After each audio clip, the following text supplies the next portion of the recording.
morning to everyone who's joining us today. I'm glad to be here. So things that we'll be talking about today are listed here.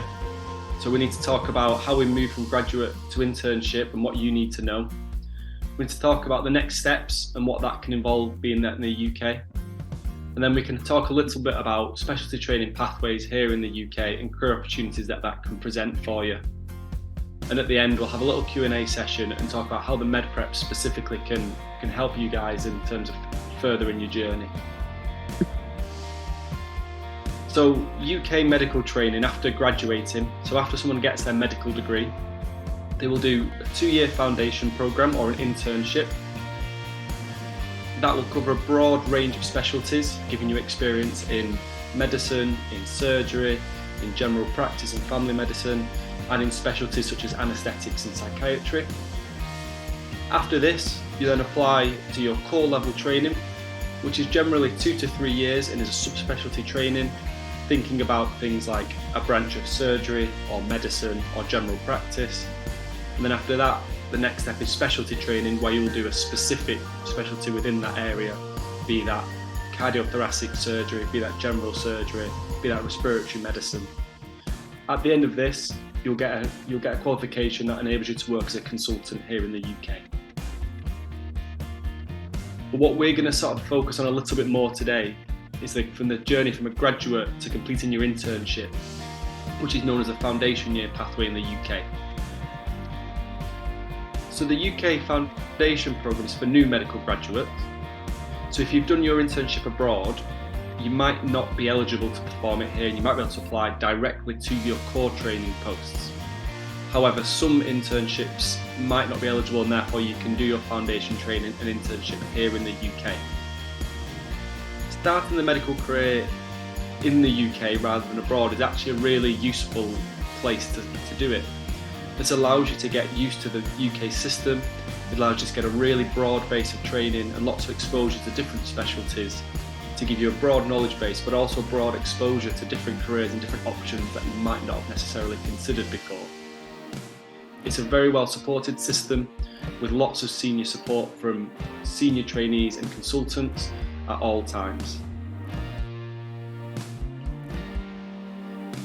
There has been some important changes in the past couple of years for the UK internship or the UK foundation programme. The key one is listed there at the top. So now international medical graduates can apply directly to the foundation programme in the UK, just the same way as UK graduates have. And there is no preferencing of UK graduates over IMGs for the UK system.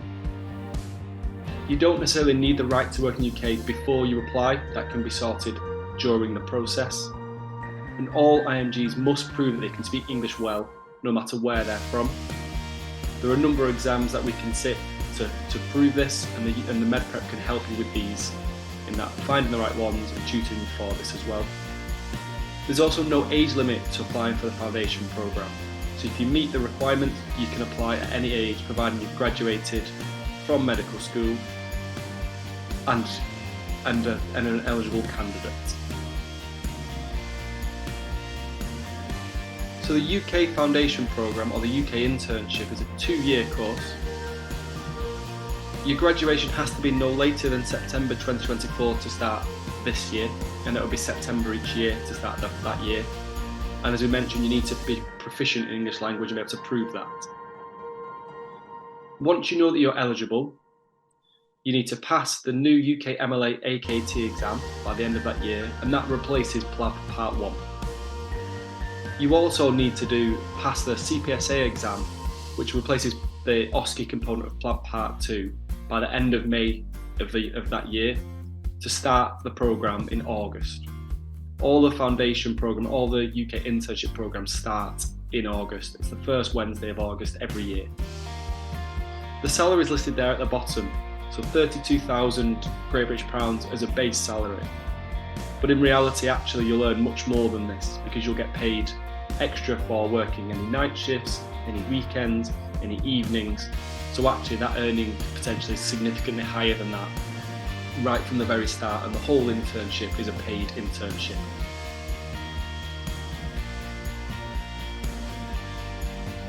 Some people are eligible for standalone foundation year 2, so just to do a single year of internship if they've done some level of internship abroad.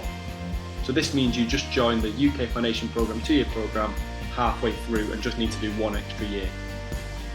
Either way of completing these, it will lead to a Foundation Programme Certificate of Completion, which is what you need to basically prove that you've done your base level of training to be able to apply for more specialty training going forward.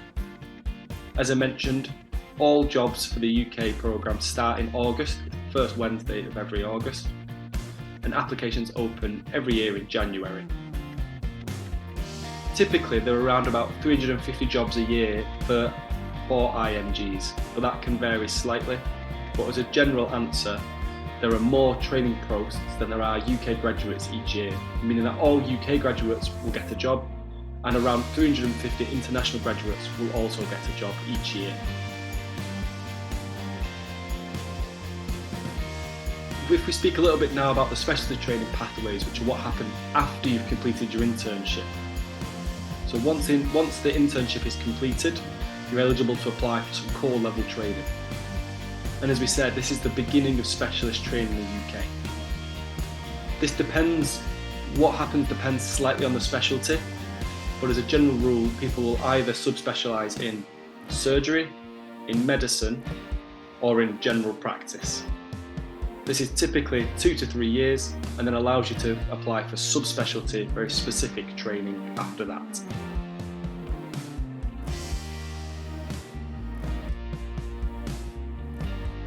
There are some training programs where things are slightly different. So there are programs called run-through training programs, and this is for more specialised specialties, such as neurosurgery, such as cardiothoracic surgery, and such as obstetrics and gynecology. Here, you apply directly to the core training job, and this continues all the way with no need to reapply for subspecialty training until you complete your training and become a consultant.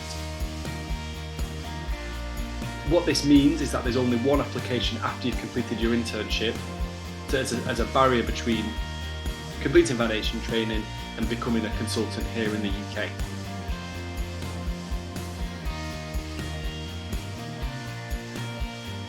Example of these run-through specialties that you can apply directly from foundation training to then continue training all the way to consultancy are listed here. But it's, as we mentioned, quite specialist areas such as cardiothoracic surgery, neurosurgery, obstetrics and gynecology, but also things like paediatrics and ophthalmology and general practice or family medicine as well. Uncoupled specialties are the specialties we spoke about earlier on, where you complete your foundation training or your internship, then apply to some core training in a subspecialist area, be it medicine or surgery, then you apply for specialist training within that. So for example, if you wanted to be a cardiologist here in the UK, after your internship, you'd apply to core training in medicine and do 3 years of general medicine, rotating between cardiology, gastroenterology, respiratory, acute medicine, before reapplying for specialist training in cardiology. As a general rule, and I think the next slide might show this, the timings of the training are broadly similar. The foundation programme of the internship is always 2 years. Core training is generally 2, 3 or 4 years depending on the area. And specialty training varies, but is often around about 5 years. Most of you guys at this point have completed the first few years of medical school and actually been looking at your internship programme. So the foundation programme as shown in this picture, is already semi-way through the training programme. If you complete your internship here, this allows you to apply directly to the core training areas that you need in order to progress going forward, to complete the rest of your training and become a consultant here in the UK.